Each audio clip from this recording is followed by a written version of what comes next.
Well, our political editor, Beth Rigby, is here with me at number 10. So his first full day behind his desk in the new job.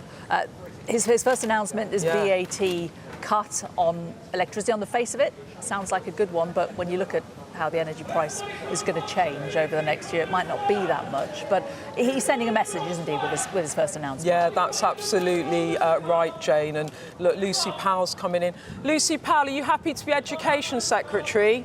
Yeah, and can Thumbs you keep up. the party united? Thank you very much. We're going to have the cabinet coming in and out, so we'll probably break off and see if we can. You could hear what she said, but to your question, you can keep the party united. She said, "I will. I'm still deputy leader." So and a thumbs up. For and a her thumbs new job. up for Education Secretary.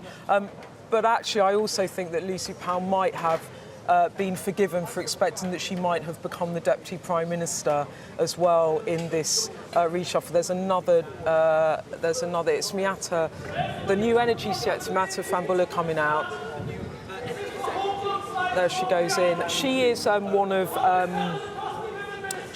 of Andy Burnham's key supporters, and she was someone that was advising him on economic policy. I thought she might go to the Chief Secretary to the Treasury as the number 2 in number 11, but actually he gave her a massive brief. He's given her the energy department. But yes, going back to Lucy Powell, she said there, it's my job to keep the party united, because there is a bit of fallout here, Jayne, and she is the new Education Secretary. There is a bit of fallout because there was quite a brutal cull of all Starmer law lists. I looked at it last night, and the only person that survived in that cabinet that hadn't made it known that they would like Keir Starmer to set out a timetable for departure is Pat McFadden.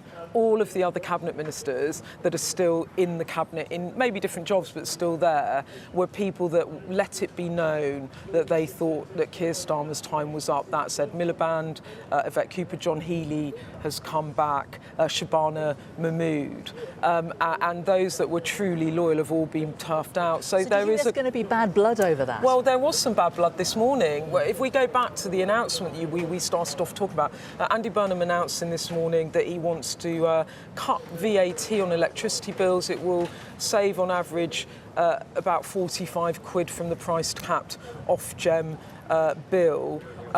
But actually, as you said, given that the price cap rises over the next year, it's not that your bill's going to be lower, it's more that it won't go up as much as it might have done. Instead of going up 150, it'll go up about 100. Yeah, exactly. So, look, I mean, I think in the spirit of trying to give people a bit of help, that's clearly what he's doing. But in terms of funding it, I mean, it's about £800 million.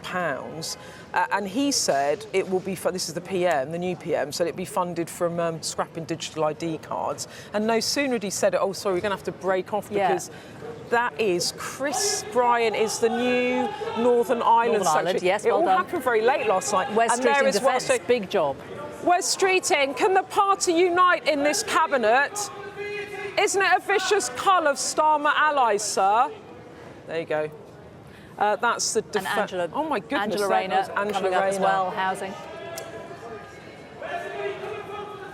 Angela Rayner, can the party stay united under Andy Burnham? Are you pleased to be back in housing? There she goes. I think she is pleased to be back in housing, by the way. I think that is the job she wanted.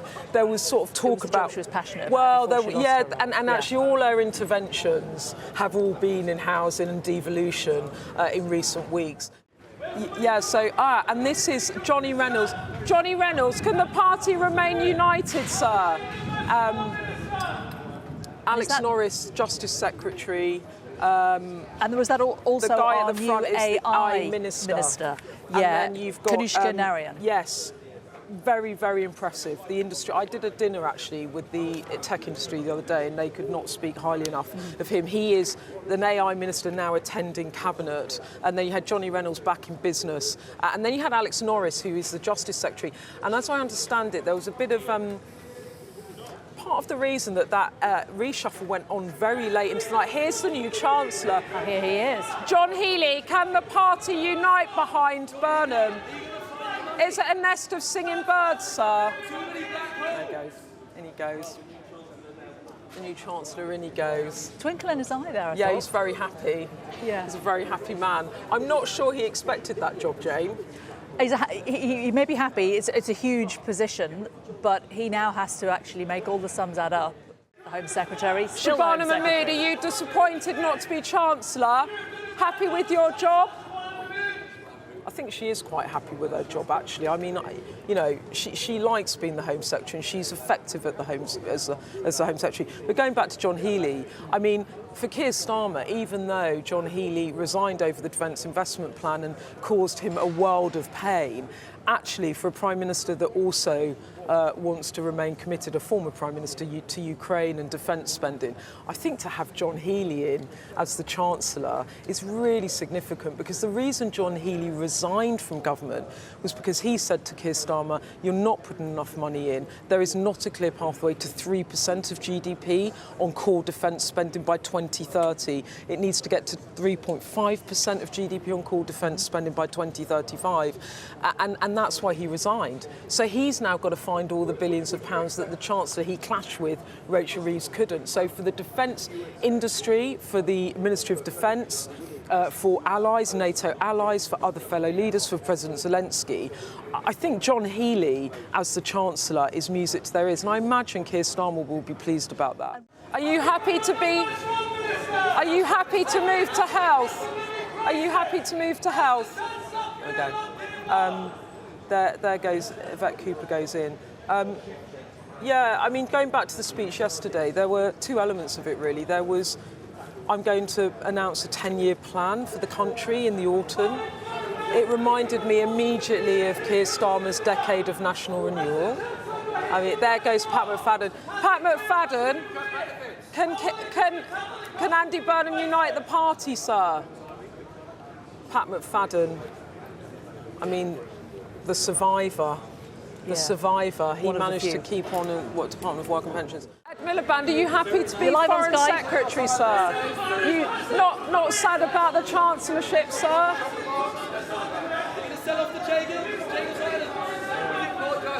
I think Some cracking questions there. He does. Also, he came out yesterday. I mean, I did chase him and did not stop, but we'll go. You tried. I you always didn't try. run into a lamppost, though. I didn't run into a lamppost. A colleague of ours did run into a lamppost in the pursuit of John Healey, which is a dedication to journalism. Yeah.